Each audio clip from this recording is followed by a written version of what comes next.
My sister charged $12,000 to my credit card during our family vacation. When I confronted her, she smirked and said, "Don't ruin the vibe, you can afford it." So I smiled back and said, "Don't worry about it." 3 months later, she lost her house, her business, and her husband. And it all started with that smirk. Let me take you back to the beginning. It was supposed to be the vacation of a lifetime. Our first family reunion in 5 years. My parents, my sister Claire, her husband Marcus, their 2 kids, and me. We'd rented this gorgeous beachfront house in the Outer Banks for a full week. 8 bedrooms, private beach access, the works. The kind of place you see in magazines and think, someday. I was the one who found it, booked it, coordinated everything. Because that's what I do. I'm the responsible one, the planner, the one who makes things happen while everyone else just shows up. I put the deposit on my card, arranged the flights, even created a shared spreadsheet with everyone's portion of the costs. Claire's share was $2,400. She said she'd Venmo me before we left. She didn't, but I figured we'd sort it out during the trip. Money stuff always works itself out in families, right? That's what I told myself anyway. The vacation itself was actually amazing. Perfect weather, beautiful sunsets, the kids building sandcastles while the adults sipped wine on the deck. For once, everyone was getting along. No drama, no passive-aggressive comments, just pure family bliss. Claire was in her element. She's always been the social butterfly, the one who makes friends with the bartender and convinces strangers to join our beach volleyball game. She was posting Instagram stories every hour, tagging the location, making it look like she was living her best life, which apparently she was, on my dime. I started noticing little things on day 3. When we went out to dinner, Claire would insist on picking the most expensive restaurant, then somehow disappear when the check came. When we decided to rent jet skis, she booked them before anyone could discuss splitting the cost. She hired a private chef for one night without asking anyone. Every time I brought up money, she'd wave her hand and say, "We're on vacation, live a little." But I wasn't worried yet. Annoyed maybe, but not worried. I trusted her. She was my sister. We'd figure it out when we got home. Then came the last day. We were all packing up, saying our goodbyes, already planning the next reunion. Claire was unusually quiet, which should have been my first red flag. She's never quiet unless she's hiding something. As we loaded the cars, she pulled me aside and said, "Thanks for covering everything. I'll get you back soon, I promise." I laughed. "What do you mean, covering everything? You only owe me $2,400. She gave me this weird look like I'd just said something completely ridiculous. "Oh," she said, "I thought you knew. I had to put some stuff on your card."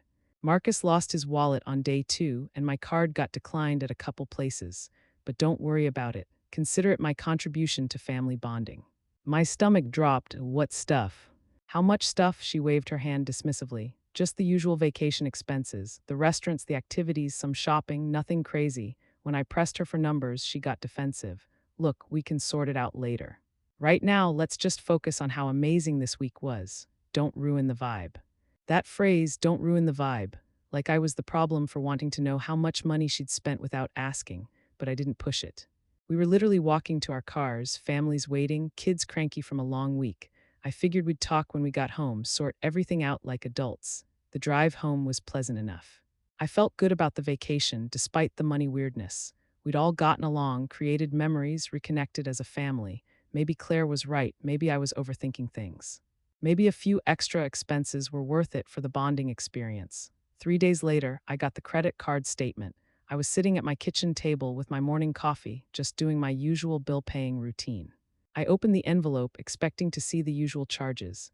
The beach house deposit, my flights, maybe a few dinners. Instead, I saw number after number after number. $12,347.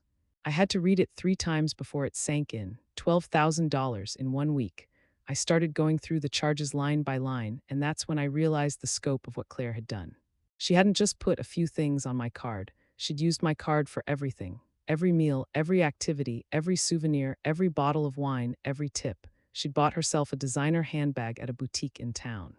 $500 she'd paid for a spa day for her and Marcus. $800. She'd even charged groceries for the house to my card when everyone was supposed to split those costs. But the real kicker was the shopping spree. Apparently, on the day I thought she was napping, Claire had taken my card and gone on a full-blown shopping expedition.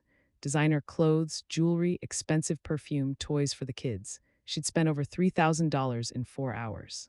Using my card without telling me, I called her immediately. She answered on the 4th ring, sounding relaxed and happy. "Hey, how are you feeling? Still on vacation mode?" I cut straight to the point. Claire, I just got my credit card statement. $12,000. What the hell? There was a pause, then she laughed, actually laughed. Oh, that, yeah, I figured you'd see that eventually. I couldn't believe how casual she was being. You figured I'd see it. Claire, you spent $12,000 of my money without asking. That's not a few vacation expenses, that's grand theft. She sighed like I was being dramatic. Look, I know it seems like a lot, but you can afford it.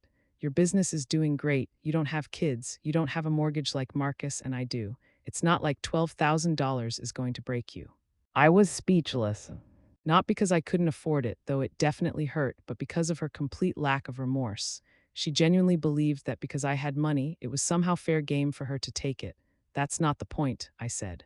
You should have asked, you should have told me. This is my money we're talking about. I didn't want to bother you with the details, she said. You were having such a good time, and I thought you'd appreciate me handling the logistics. Besides, it's not like I spent it on myself. Most of it was family stuff, dinners for everyone, activities for everyone. You benefited too. The gaslighting was incredible. She was actually trying to frame stealing my money as doing me a favor. What about the handbag? What about the spa day? What about the shopping spree? She got quiet for a moment. Okay, fine. Maybe I got carried away with a few things, but it was vacation. We were celebrating. You of all people should understand that. Then came the line that changed everything. Look, just consider it a gift from sister to sister. You know I'm good for it, eventually. Eventually, like my $12,000 was a casual loan she'd get around to paying back when it was convenient. Claire, I said, I need this money back, all of it. Within 30 days, she laughed again. 30 days? Are you insane? Do you know what our monthly expenses are? I can maybe do 500 a month if you're lucky. Don't be unreasonable. 500 a month for $12,000. That would take her 2 years to pay back, assuming she actually followed through, which based on her attitude seemed unlikely. This isn't a negotiation, I said. You stole my money, I want it back. That's when her tone changed. Stole. That's a strong word. We're family. Family helps each other out. Maybe if you had kids, you'd understand that money isn't everything. I hung up. I actually hung up on my own sister because I couldn't listen to another second of her entitled bullshit. But as I sat there staring at the credit card statement, I realized something. This wasn't just about the money. This was about pattern that had been building for years. See, Claire has always been the golden child. Growing up, she was the pretty one, the popular one, the one who could do no wrong. When she wanted dance lessons, she got them. When I wanted art classes, the money was tight. When she crashed Dad's car at 17, it was an accident and they bought her a new one. When I got a small dent in Mom's car at 19, I had to pay for the repairs myself. Even as adults, the favoritism continued. When Claire and Marcus were buying their house, our parents gave them $50,000 for the down payment. When I bought my condo, I got a congratulations card. When Claire started her boutique business, the whole family invested. When I started my consulting firm, I got a lecture about the risks of entrepreneurship, but the money stuff was just the tip of the iceberg. Claire had this way of making everything about her, even when it wasn't. My graduation from college turned into a celebration of her pregnancy. My promotion at work got overshadowed by her kitchen renovation. She had this talent for sucking all the air out of any room and making herself the center of attention. And I let it happen. For years, I let it happen because that's what you do in families. You keep the peace. You don't rock the boat. You smile and nod and swallow your resentment because blood is thicker than water, right? But $12,000, that was my breaking point. I didn't call her back that day or the next day. I needed time to think, to plan, to figure out exactly how I was going to handle this. Because one thing was clear. Claire wasn't going to pay me back. She'd made that abundantly obvious. In her mind, she'd done nothing wrong. In her mind, I should be grateful for the opportunity to fund her lifestyle. But what Claire didn't know is that I'm not just successful in business by accident. I'm successful because I'm strategic, patient, and I never forget a slight. And after years of watching her get away with everything, I was done being the understanding sister. It was time for some consequences. First, I did my research. I looked into Claire's boutique business, her finances, her partnerships. What I found was interesting. Her store was barely breaking even, held up mostly by our parents' initial investment and a business loan that Marcus had co-signed. They were living beyond their means, financing their lifestyle with credit cards and borrowed money. That designer handbag she'd bought with my money, she literally couldn't afford it with her own. But more importantly, I discovered something Claire had probably forgotten about. 3 years ago, when she was starting her business, she'd asked me to co-sign on a business credit line, just in case, she said, for emergencies. She promised she'd never use it without talking to me first. I'd said yes because, well, family. Guess what I found when I checked that account? She'd been using it for months. Small charges here and there, nothing too obvious, but it added up. About $4,000 over 6 months, all without telling me, all while I was technically liable for the debt. That's when I made my decision. I wasn't going to ask for my money back anymore. I was going to take it, but not in a way that would hurt her kids or destroy her marriage. I'm not a monster. I was going to be surgical about it, precise, fair. I called the business credit line company and reported the unauthorized use. As the cosigner, I had every right to do that. They froze the account immediately and started an investigation. Then I called her business loan company. Turns out defaulting on one credit agreement triggers a review of all your other agreements. Who knew? Next, I contacted the 3 vendors who had outstanding invoices with Claire's boutique. Vendors I happened to know through my own business network. I offered to buy their debt at a discount. They were happy to get paid, even if it was less than full value. Suddenly, instead of owing money to 3 small businesses who might work with her on payment plans, Claire owed money to me. And I wasn't feeling particularly flexible about payment terms, but the real masterstroke was the landlord. Claire's boutique was in a trendy part of town, expensive rent but great foot traffic. I did some digging and found out the building was actually owned by a commercial real estate company, the same company that managed my office building. I'd been a reliable tenant for 5 years. They liked me. I made them an offer. I'd sign a 5-year lease on Claire's space at above market rate, but they had to give me 90 days notice to the current tenant. Standard business practice. Nothing illegal, nothing unethical, just capitalism at work. Within 2 weeks, Claire's world started falling apart. The credit line freeze triggered a review of her business finances. The loan company wanted immediate payment on several outstanding invoices. Her landlord informed her that her lease wouldn't be renewed, and she had no idea why everything was happening at once. She called me crying. "I don't know what's going on," she said. "Everything's falling apart. The bank is calling, my landlord is calling, my vendors are calling. It's like someone's targeting my business." I let her talk, I let her panic, I let her wonder. Then I said, "That sounds really stressful. By the way, I'm still waiting for my $12,000. There was silence, long, heavy silence. "You," she said quietly, "you did this." I didn't deny it. "I told you I wanted my money back in 30 days. It's been 6 weeks, she started screaming. Actually screaming about how I was destroying her life over money, how I was vindictive and petty and cruel, how she never thought her own sister would try to ruin her business. "I didn't ruin your business," I said calmly. "I just stopped enabling it. There's a difference." That's when she said something that still makes me laugh. "Fine, you want to play hardball? I'll pay you back every penny. Just give me 6 months."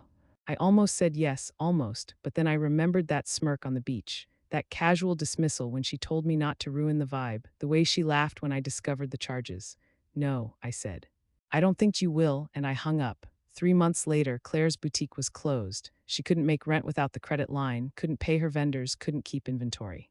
She tried to blame me to anyone who would listen, but here's the thing about being the responsible one for years. People trust your version of events. When I told our parents and extended family about the $12,000, about the unauthorized credit line use, about the pattern of financial irresponsibility, they believed me. Marcus, it turned out, didn't know about any of it, not the credit card fraud, not the business debt, not the vendor payments. When everything came to light, he was furious, not at me, at Claire. They're separated now. Working through things in counseling, supposedly, but the trust is gone. Claire had to get a regular job for the first time in years. She's working retail at a department store, making $12 an hour, living in a 1-bedroom apartment with her kids every other weekend. Our parents stopped giving her money once they realized how she'd been managing it. She drives a 10-year-old Honda now instead of the leased BMW. And me, I'm doing great. My business is thriving, I bought a bigger condo, and I sleep peacefully every night knowing that actions have consequences. Oh, and I got my $12,000 back, every penny, plus interest.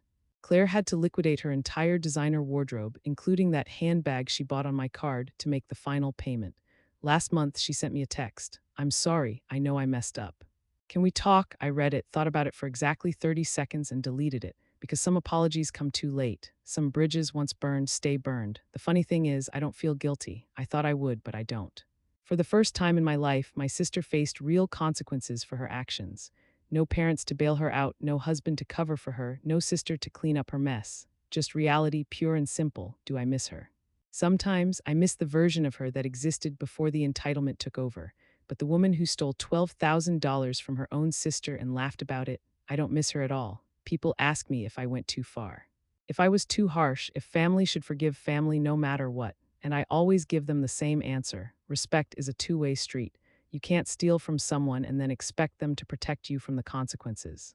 Claire thought she could take advantage of me because she always had. She thought I'd swallow the loss and move on because I always had. She thought wrong.